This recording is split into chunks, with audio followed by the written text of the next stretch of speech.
அண்ணா திரு விஜய் அவர்களை பொறுத்தவரை நீங்கள் கேள்வி கேட்டீங்க. இன்றைக்கி தமிழ்நாட்டு மக்கள் முடிவு செய்ய போகிறாங்க.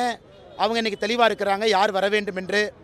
ஏன்னா இன்றைக்கி அனுபவம் வாய்ந்தவர்கள் நம்ம கூட்டணியில் இருக்கிறாங்க. அமைச்சர்களாக பணிபுரிந்தவர்கள் நம்ம கூட்டணியில் இருக்கிறாங்க. சட்டமன்ற உறுப்பினர்களாக தொடர்ந்து பணி செய்கிறவங்க நம்ம கூட்டணியில் இருக்கிறாங்க. மக்களுடைய பல்ஸை புரிஞ்சு என்ன செய்யணும், மக்களுக்கு என்ன பிரச்சனையை தீர்க்கணும்னு நினைக்கிறவங்க நம்ம கூட்டணியில் இருக்கிறாங்க. மக்கள் இன்றைக்கி அதான் பார்க்குறாங்க, ஸ்டெபிலிட்டி. இன்றைக்கி மக்கள் யாரும் ரிஸ்க் எடுக்க தயாராக இல்லை. 2026 ஏப்ரல் நீங்கள் பார்க்க போகிறீங்க, தேசிய ஜனநாயக கூட்டணிக்கு ஓட்டு போட போகிறாங்க. அது விஜயினுடைய பேச்சு. அவர் திட்டுறது தமிழ்நாட்டு மக்களாக திட்டுறதா அவர் எடுத்துக்கிறாரு, அது அவரை பொறுத்து. எங்களை பொறுத்தவரை அரசியலில் ஒரு விமர்சனம் என்பது எல்லோருத்து மேலே வைக்கத்தான் போகிறாங்க. விமர்சனத்துக்கு பதில் சொல்லுவோம். நம்ம மேலே விமர்சனம் வைக்கும் பொழுதெல்லாம் தமிழ்நாட்டு மக்களின் மீது வைத்து விட்டார்கள் என்று சொல்லக்கூடிய ஒரு கருத்தை அரசியல் தலைவர்கள் யாருமே சொல்லக்கூடாது என்பது என்னுடைய ஒரு தாழ்மையான கருத்து.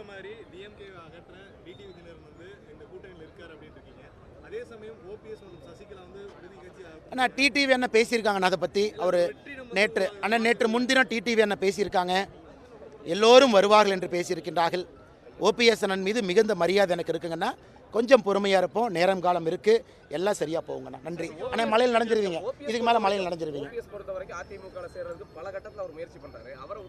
ஆனால் ஓபிஎஸ் அண்ணனை பொறுத்தவரை அதுக்குள்ளே நான் போக விரும்பலைங்கன்னா, ஓபிஎஸ் அண்ணனை பொறுத்தவரை யாருக்குமே அம்மா அவர்கள் ஆட்சியை கொண்டு வர வேண்டும் என்கின்ற எண்ணம் தான் இருக்கும். ஏன்னா அம்மா அவர்கள் ஓபிஎஸ் அண்ணனை ஒரு முறை அல்ல பல முறை முதலமைச்சராக ஆக்கி அழகு பார்த்துருக்குறாங்க. அது ஓபிஎஸ் அண்ணனுக்கு தெரியும்.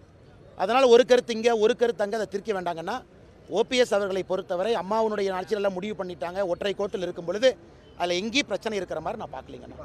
அண்ணே நாளைக்கு பேசுவோம்.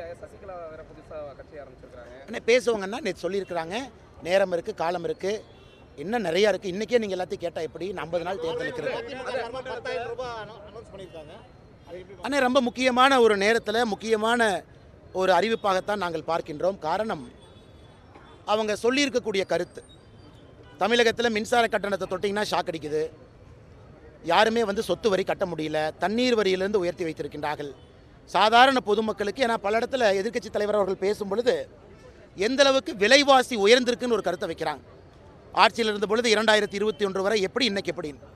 அதனால் ஆட்சிக்கு வந்தவுடன் ஒரு முறை 10,000 ரூபாய் ஒரு குடும்பத்திற்கு நாங்கள் கொடுக்க போகின்றோம் என்கின்ற சொல்கிற கருத்து எந்த விதத்திலும் கூட தவறான கருத்து அல்ல. அது மக்களுக்கு கண்டிப்பாக பயன்படும். ஏன்னா மக்கள் அந்த அளவுக்கு இந்த 5 ஆண்டுகளில் துன்பத்துக்குள்ளாகி இருக்கின்றார்கள்.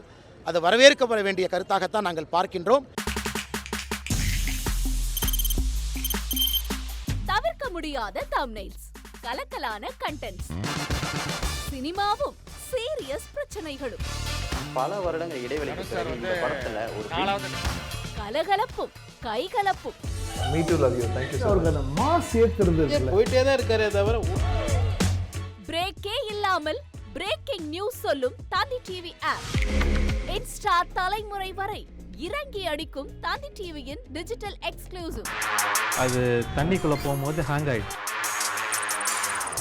உங்களுக்கு விஜய் சார் எந்த அளவுக்கு ரொம்ப பிடிக்கும்? Of course, Malayalis are huge Vijay sir fans. ரெண்டு பேருமே ரொம்ப பிடிக்கும் எனக்கு.